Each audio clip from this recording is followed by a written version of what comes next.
So last night I decided to print the Hell's Bell that I'd done on the Neptune 3 and 4 Max on the TronXY, just to see how it would compare, and started off great. I mean, got up to here using the 0.3 layer on this 0.6mm nozzle. Looked good, nice finish, and I went to bed. And how these machines know when you go to bed is a complete mystery to me, because then it looked like all night it was doing some serious layer shifts, all in the X direction, as you can see. So I'd been playing with the settings on that profile before it started printing, and my guess is that the nozzle was clipping the print and it kept throwing it off. So and that's what I think caused this. So I've gone in and I've done it again, changed some of the parameters back to where they were before. So I'm going to preheat the bed, try it again, see if this one works any better. Tools, so preheat bed.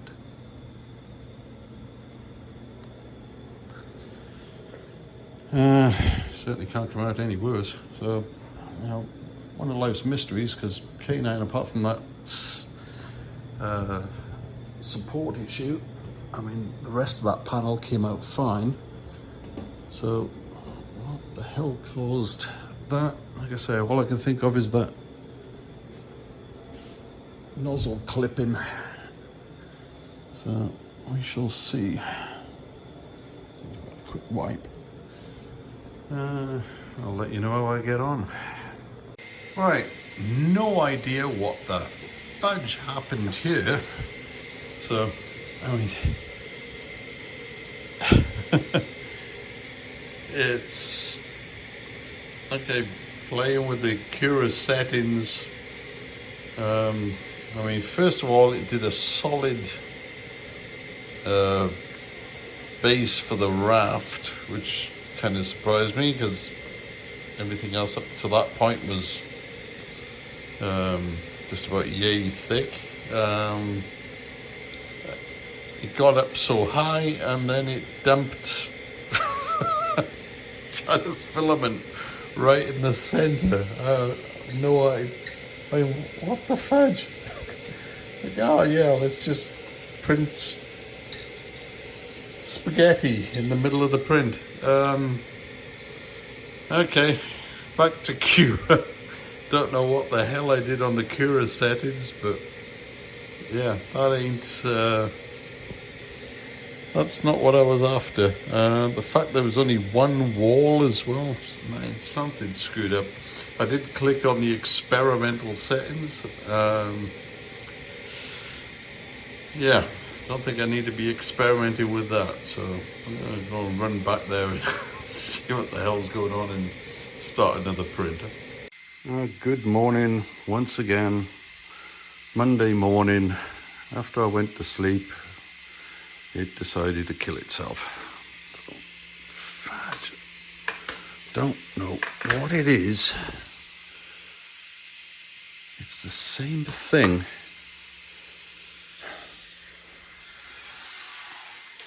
I mean, there's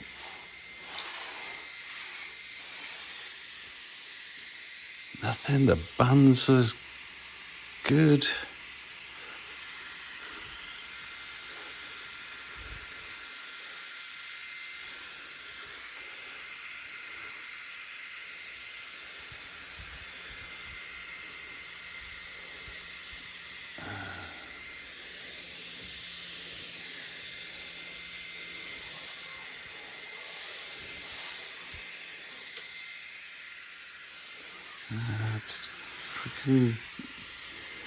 It's a mystery.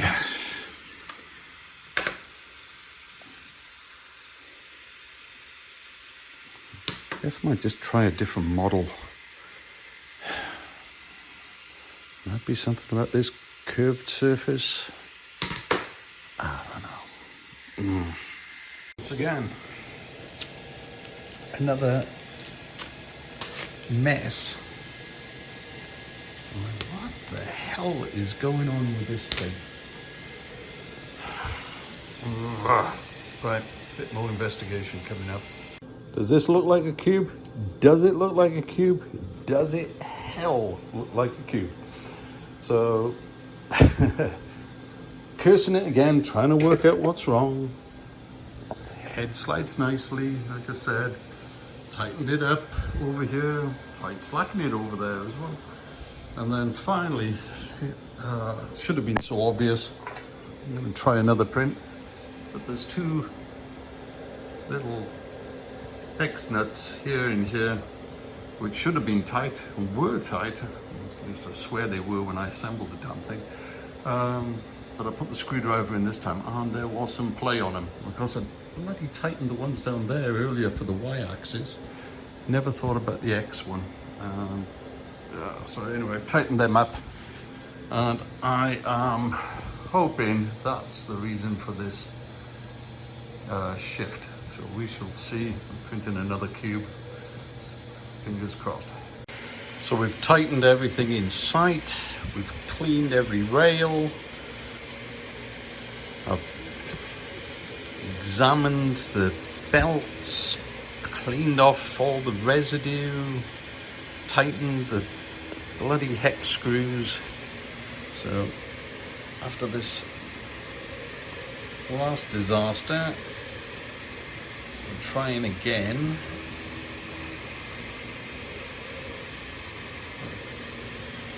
And we've got probably past the point where the last one failed. So just to look at the settings here. So it's running between 45 and 75 on the speed.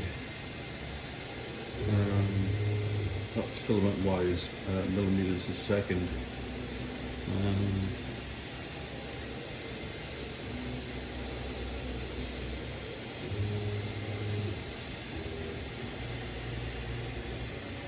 And you can see how it's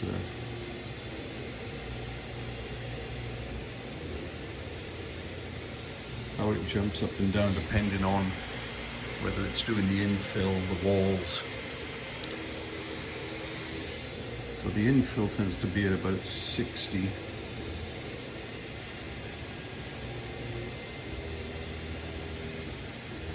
And this has got it running at 100% speed. Fans are on.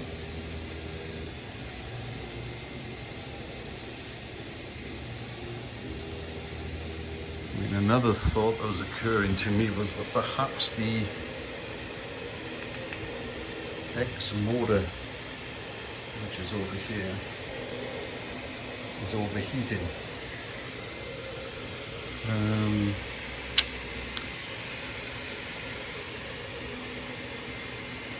Could explain why every print starts off well and then goes downhill afterwards.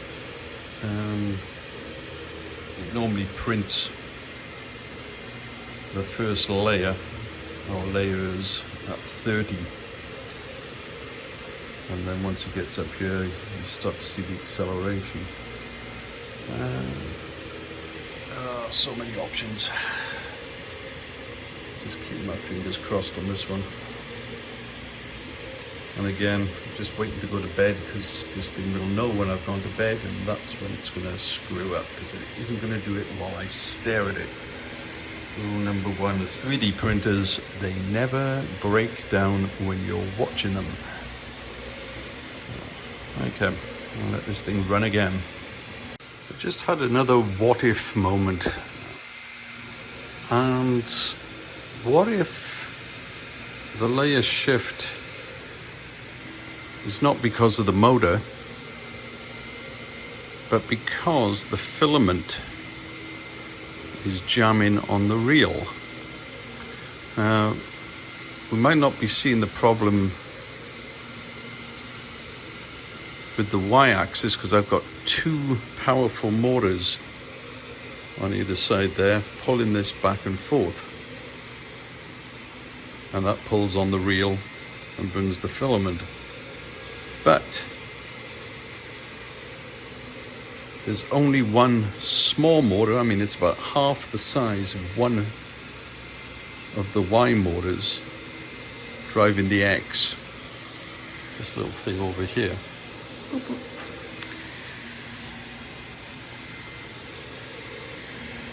What if that's just not strong enough to pull on that filament if it jams? And you can see, zoom in a bit here, and you can see as the filament goes back and forth, it pulls tight.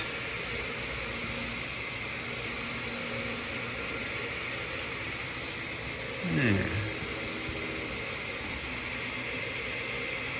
Makes me think that perhaps I should relocate that filament feeder about halfway along.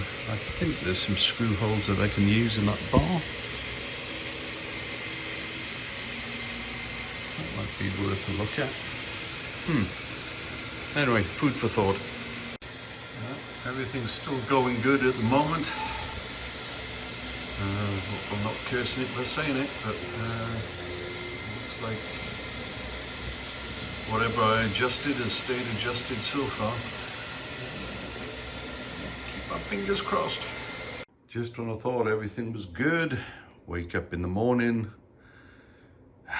and there it is. So close, but screwed up again. Oh, man, this thing is driving me nuts. Look at it.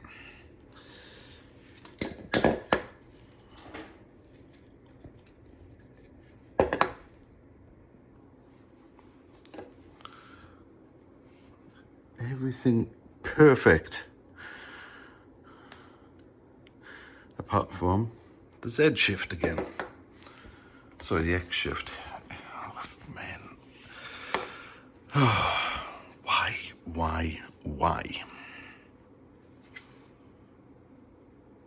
God damn it. Here we go. Hallelujah. A perfect cube. Get back to printing.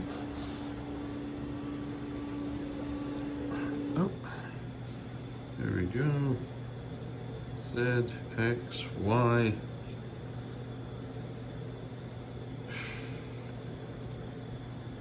Oh, thank goodness. Cube working again. Printer working again. So, just in case anyone is wondering, that was a 0.3 layer print, so with no base. So, we're good. Bye. Right, so in order to do some troubleshooting, I took the print head off again, and here's the X-axis rail. I undid one end of it so I could take the where is it? There it is, the belt. You just see it running along the floor there.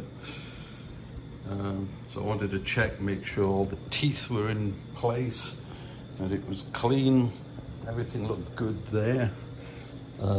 Here's the runner that slides back and forth on this belt, and the print head sits on it, and the belt's attached to those two prongs that you see coming down there.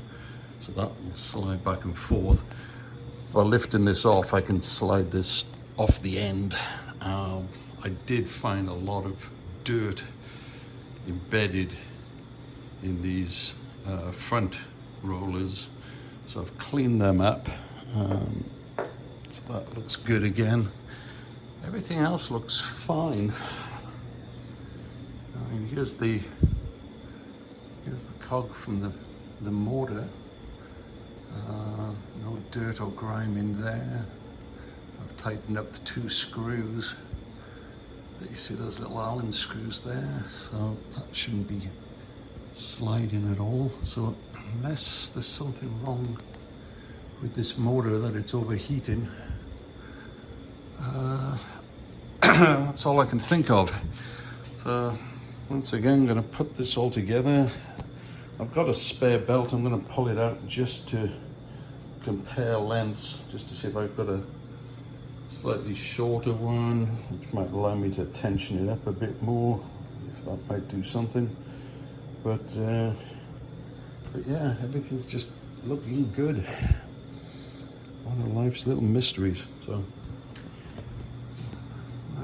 let me go and reassemble a few things, and then I'll come back. Right, everything's back together again. So back to auto leveling, just to make sure everything's in calibration. So running through it now. So little high spots, low spots. These are all within margin for error, so not worried about anything there yet. So I'm going to let this thing carry on, and then if everything's looking good, I'll run off yet another test print and see what happens. Here I go again. Going to try the bell. Just preheated the bed, nozzle's heating up nicely. Also have a beagle cam set up to keep an eye on it all the way. Okay, so that's what it's meant to look like. Last effort. As you can see, it was looking good to start with.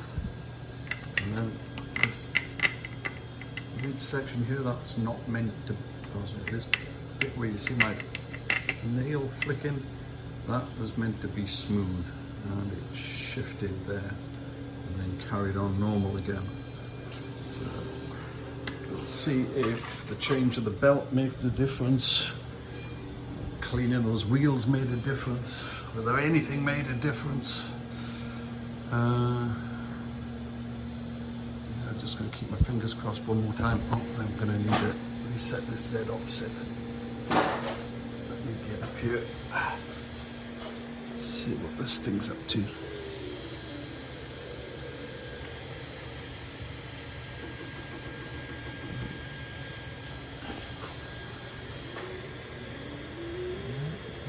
That looks pretty.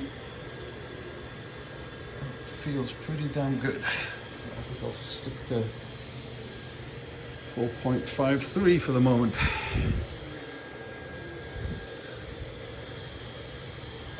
See how this looks as it comes around this time.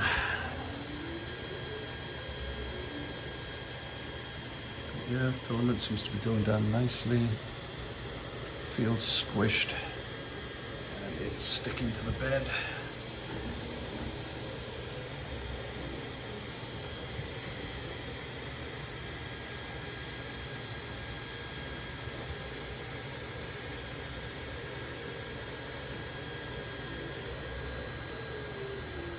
Same again, feels good. Right, I'm going to leave that thing run for a while, and we'll come back to it in about an hour or so. Okay, so another perfect cube. Quality is excellent.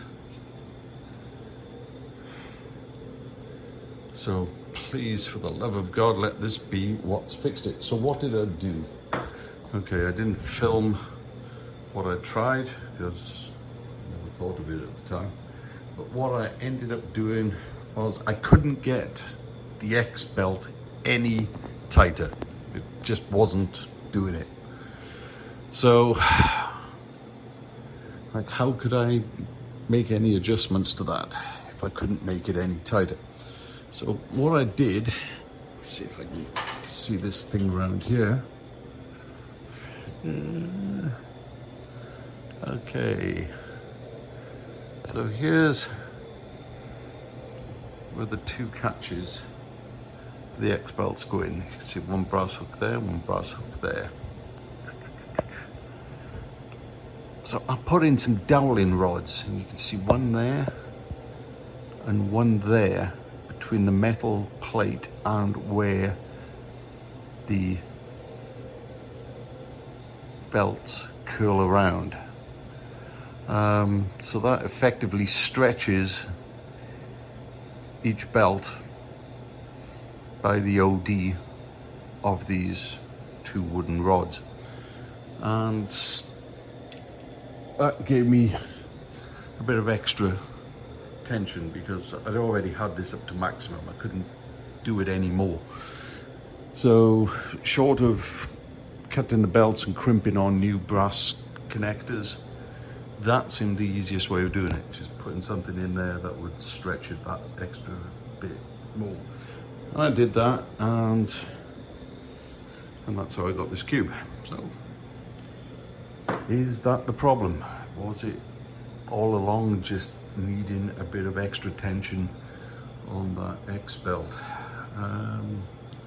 Well, there's only one way to know. We've got to do another test print. So once more, USB stick.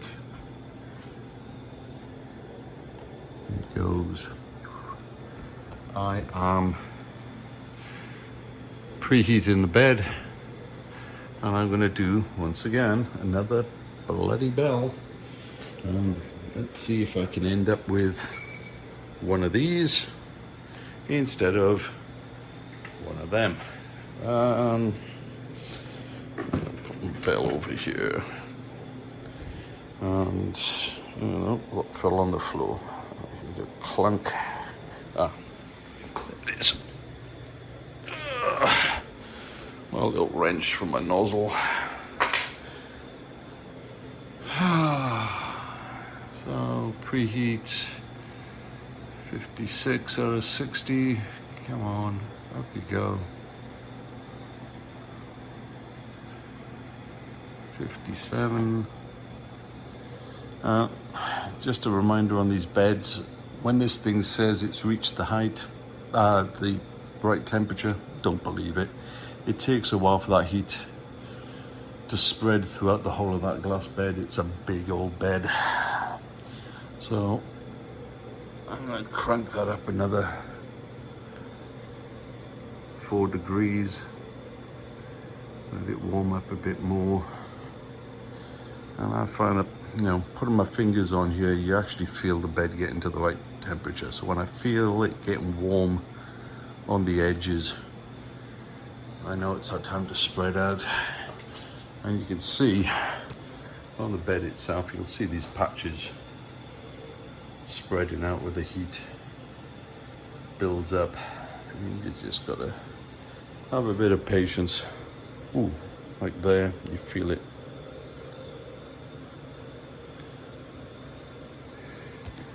You really want that temperature up in the center because you want your print to stick. Ooh. Yeah, that's good. Okay, so back here, back, print, Hell's Bell, print. Bed's already up to temperature. We'll see the nozzle come up. And we'll see the print head return to 0.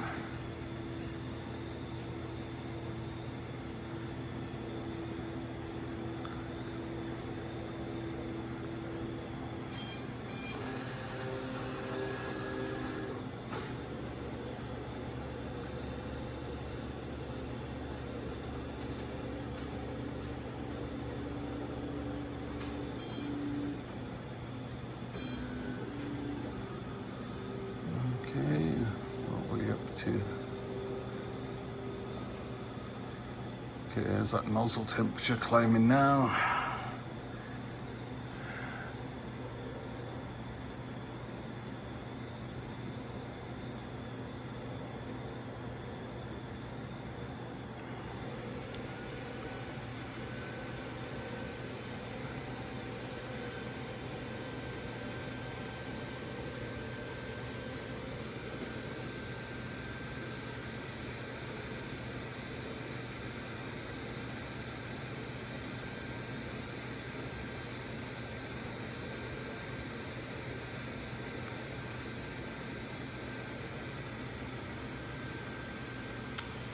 Wish this thing wouldn't time out like that, but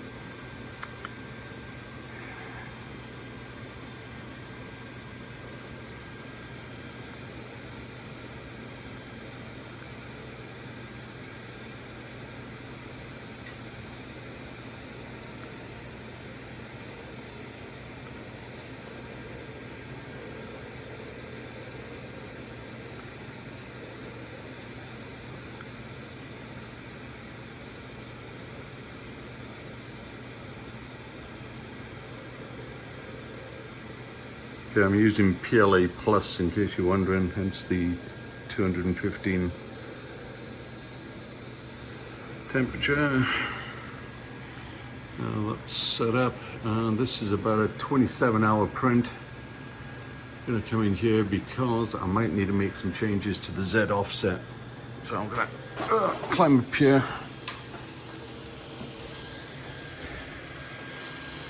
Take a look at it.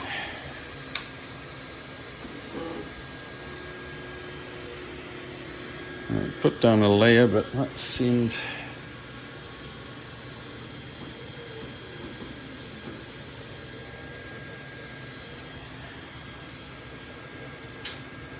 a bit low.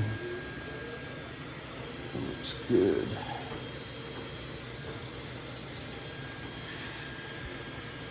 Let's just see how these first rings appear.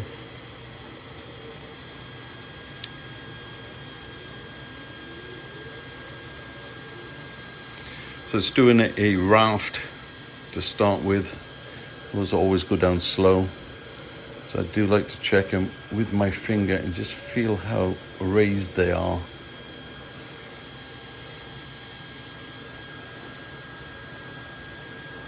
And I don't know, could be a little lower, but that feels all right to me. It should stick.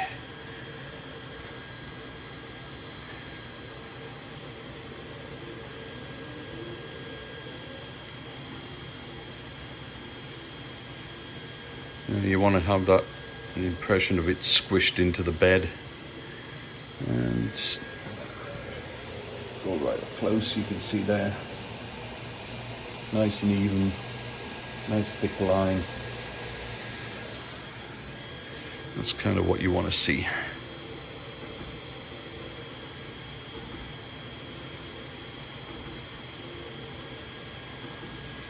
And this next part is going to take ages, so I'm going to cut it short at this point, and